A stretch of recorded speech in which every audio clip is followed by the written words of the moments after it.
News time 24 web TV में आप सभी का स्वागत है। राजधानी भोपाल में छत्तीसगढ़ के उप मुख्यमंत्री टी.एस. सिंहदेव इन दिनों भोपाल प्रवास पर आए। हमारे चैनल ने उनसे विभिन्न मुद्दों पर बात की। देखिए खास खबर।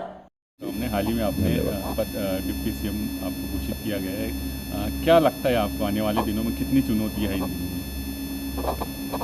जहाँ तक काम का सवाल है, समय ज़्यादा नहीं है। मंत्री के रूप में भूपेश बघेल जी के मुख्यमंत्रित्व में हम लोग 4.5 साल से काम करते आए हैं। शेष 6 महीने बाकी हैं, अब 5 महीने बाकी हैं।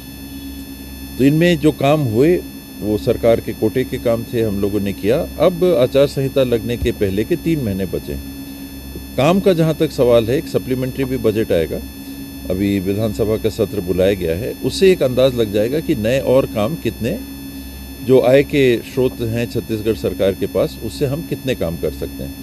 एक सीमा में होगा, तो कोई बहुत बड़े काम, लाखों करोड़ के काम, ऐसी कोई संभावना ही नहीं है, ना कोई देख सोच रहा है। तो एक सप्लीमेंट्री बजट आएगा और उस बजट के आधार पे हमको एक जानकारी लगेगी कि क्या बचे हुए कामों में से नए काम लिए जा सकें।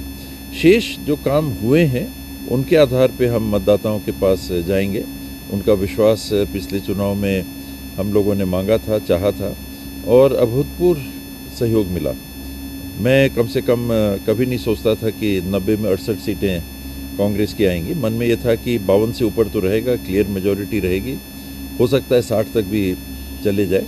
लेकिन 68 सीटें और बड़े बड़े अंतर से कैंडिडेट्स का जीतना, ये मैं भी नहीं भांप पाया था कि लोगों के मन में क्या है। लोगों के मन में एक विकल्प के रूप में कांग्रेस पार्टी को उन्होंने जगह दी, ये इसका हम लोगों को बहुत संतोष रहा, बहुत बड़ा संतोष रहा। उसके बाद हम लोगों ने काम किया। वहाँ के नागरिक हैं, उनकी मंशा के अनुसार अपने जो घोषणा पत्र थे, हर आदमी, हर पार्टी घोषणा पत्र जारी करता है और वो एक आधार बन जाता है जिसके माध्यम से तौला जा सकता है कि क्या कहा था चुनाव के पहले और क्या किया। उनमें कई प्रमुख कार्यों को हम लोगों ने किया। आते साथ पहली कैबिनेट बैठक में, बल्कि जिस दिन शपथ लिया 17 दिसंबर को, उसी दिन पहली कैबिनेट की बैठक हुई। राहुल जी को हम लोगों ने एयरपोर्ट में विदा किया, वहाँ से मंत्रालय गए और पहली कैबिनेट की बैठक भूपेश बघेल जी ने ली। ताम्रध्वज साहू जी के साथ मैं भी 3 हम मंत्री थे जिन लोगों ने शपथ ली थी। और पहले निर्णय में ऋण मुक्ति की बात और 2500 रुपये में धान खरीदी की बात, ये हम लोगों ने पारित किया था। और उसी से एक ऐसा संदेश गया कि ये लोग जो कहा है वो करना चाह रहे हैं, वो करके देंगे। और सिलसिले को हम लोगों ने बरकरार रखा। आज 2640-2670 रुपये में धान की खरीदी हो रही, जो हिंदुस्तान में कहीं भी नहीं हो रही। प्रधानमंत्री जी सांसद वाराणसी से हैं और उत्तर प्रदेश में 1100, 1200, 1300 रुपये में धान की खरीदी होती है। जैसा लोगों ने बताया, न्यूनतम समर्थन मूल्य पे वहाँ खरीदी ही नहीं होती है। तो छत्तीसगढ़ जिसे धान का कटोरा भी हम मानते हैं, वहाँ सरकार ने ये काम किया। आप यूनिवर्सल पीडीएस देख लीजिए, शायद ही किसी राज्य में होगा, तमिलनाडु में होगा। यहाँ सभी को सरकार की तरफ से सस्ता अनाज मिल रहा है। 20 लाख के इलाज के लिए मुख्यमंत्री जी के अनुमति से APL BPL के भेदभाव को छोड़ के किसी भी नागरिक को अगर आवश्यकता है तो कुछ इलाजों के लिए 20 लाख रुपए दिया जा रहा है। स्वास्थ्य के लिए जहां पहले आयुष्मान योजना में हमको करीब 300 करोड़ 275 करोड़ मिला करते थे केंद्र सरकार से, उसमें ही हम ज़्यादातर निर्भर थे। आज राज्य सरकार पिछले साल मार्च एंड 2023 में 1400 करोड़ रुपया का इलाज लोगों का उन्होंने निःशुल्क कराया। सरकार की तरफ से पब्लिक के पैसे से 1400 करोड़ का कराया, यानी 300 करोड़ अगर केंद्र सरकार से मिल रहे हैं, 1100 करोड़ रुपए राज्य सरकार ने कराया। नए मेडिकल कॉलेजेस खोले, सड़कों के निर्माण में ध्यान दिया। अंग्रेजी माध्यम के स्कूल, आत्मानंद स्कूल के नाम से एक श्रृंखला चालू हुई। लगभग 200 से ऊपर स्कूल, 200 के आसपास स्कूल खुल गए हैं। हर क्षेत्र में आप देखिए, बिजली बिल आधा करने की बात थी 400 यूनिट तक, उसको सरकार ने डिलीवर किया। तो कई ऐसे काम छोटे बड़े, वन उपज हैं, उनको न्यूनतम समर्थन प्राइस में, मूल्य में खरीदी करना, जिसमें आदिवासी अंचल में वन है तो आदिवासी अंचल है। आदिवासी समाज के स्व सहायता समूहों के माध्यम से उनकी आर्थिक स्थिति को सुधारने के लिए एक काम सरकार ने किया। गौठानों का निर्माण 11,658 हमारी पंचायतें हैं, उसमें करीब 9-10 हज़ार पंचायतों में गौठानों की स्थापना हुई है।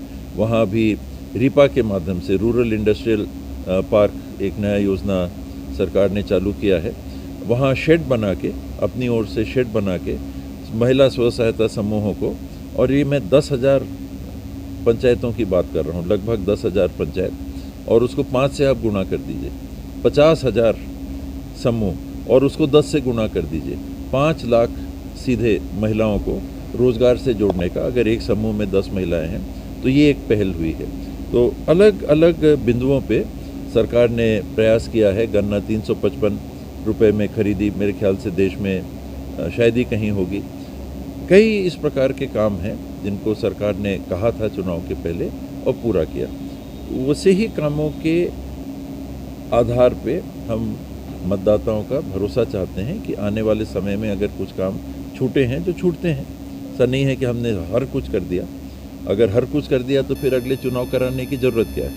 काम तो निरंतर बने रहेंगे। रोड बनाएंगे तो उसके मरम्मत का बात आएगा, नहर अभी और बनाने की बात है, बांध अभी और बनाने की बात है, पेयजल का काम चल रहा है, गांव-गांव में पेयजल बनाना है, पैसा नियम हमने लागू कर दिए, ये भी घोषणा पत्र का एक प्रमुख मुद्दा था, उसमें कुछ और सुधार हो सकता है क्या? कई पहलू ऐसे हैं सरकार के जिसमें काम किए भी गए, फिर भी कुछ छूटे होंगे, निश्चित रूप से छूटे होंगे। उस पर लोगों का विश्वास लेना कि जो हमने किया है उसको भी आंकिए, जो हम नहीं कर पाए हैं उसका कोई कारण होगा, समय दीजिए, आगे साल करेंगे। और नई चीज़ें जो पिछली बार जिनकी चर्चा नहीं हुई होगी उनको सम्मिलित करेंगे और चुनाव हमको फिर से मौका दीजिए। मध्य प्रदेश में जिस तरह से महिलाओं के लिए भी अच्छी योजना है, तो क्या छत्तीसगढ़ में भी कुछ आपका प्लान है क्या? जैसे युवाओं के लिए है, महिलाओं के लिए कुछ विशेष? ये घोषणा पत्र समिति के दायरे में आएगा, अभी समितियां बनेंगी, तो आज मेरा कहना उचित नहीं होगा। जी। वो घोषणा पत्र समिति बनेगी,